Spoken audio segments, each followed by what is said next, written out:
Ladies and gentlemen, good afternoon and welcome to today's press conference following the two-day session of the political directors of the Peace Implementation Council Steering Board.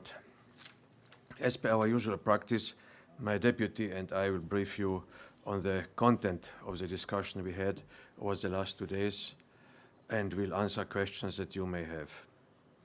Also, you will get your copies of the conclusions of the PIC Steering Board after we finish the press conference. It is unfortunate that the Russian Federation was not able to join the communiqué this time due to disagreement on certain issues. But I want to reiterate that the Russian Federation is a valued member of the Peace Implementation Council, and that despite this fact, the international community remains united in its goal of encouraging a stable and prosperous Bosnia-Herzegovina.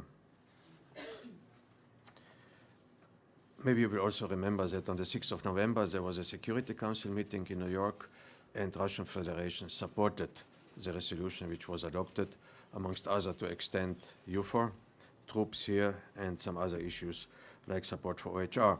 This was the Security Council of United Nations. Today, however, they were not able to join the communiqué. You will remember that when we met last in June, we spoke in length about preparation for the October elections. Now, as this session of the PIC Steering Board takes place after the elections, it was only logical that elections were again high on our discussion list.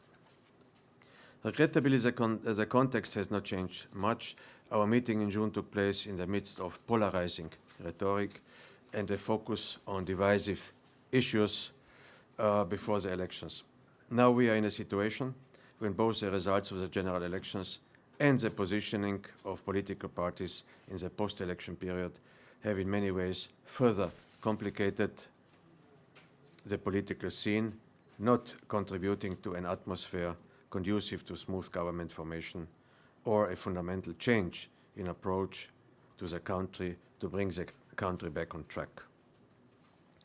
Our colleagues from the OSCE provided the PIC Steering Board with their assessment, and I must say it was quite extensive. It was very good, very profound.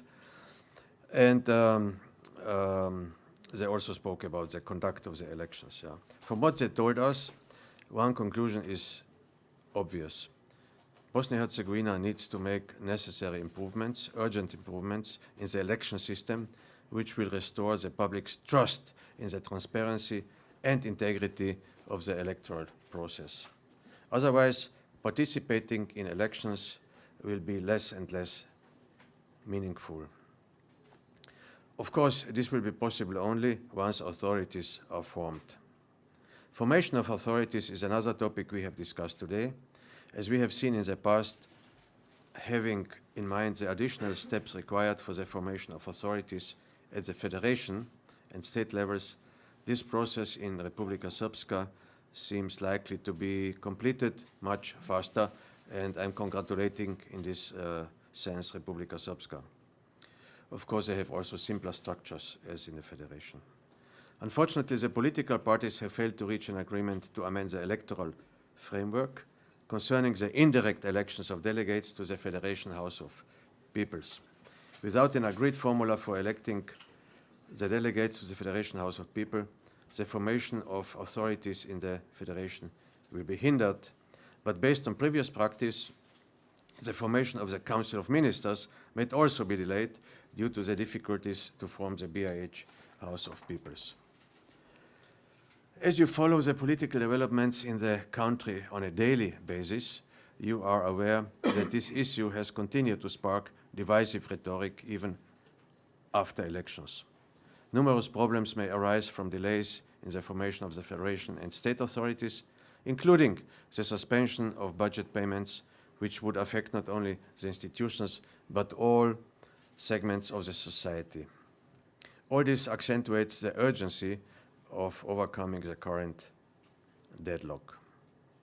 The smooth and rapid formation of authorities at all levels is an absolute necessity, since citizens have voted to have functioning parliaments and governments able to take decisions and address real problems rather than just to debate about coalitions and positions.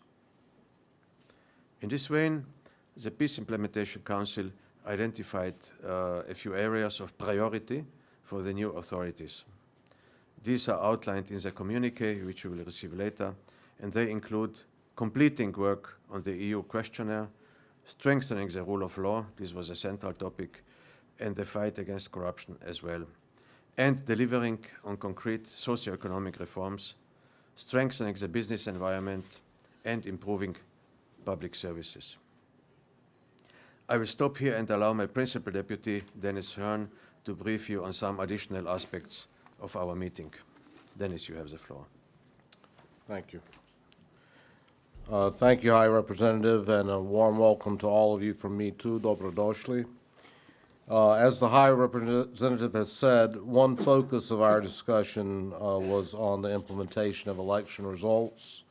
The PIC Steering Board encouraged BIH political and institutional leaders at the relevant levels to engage without further delay in constructive dialogue in a spirit of compromise to enable the timely formation of functional legislative and executive authorities.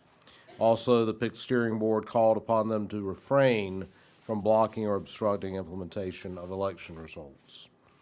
The political directors were also very clear in their demand to political and institutional leaders to work towards dialogue and cooperation, free from divisive and irresponsible rhetoric, and conducive to stability and progress, in particular by taking concrete steps starting at the highest political levels toward reconciliation in Bosnia and Herzegovina.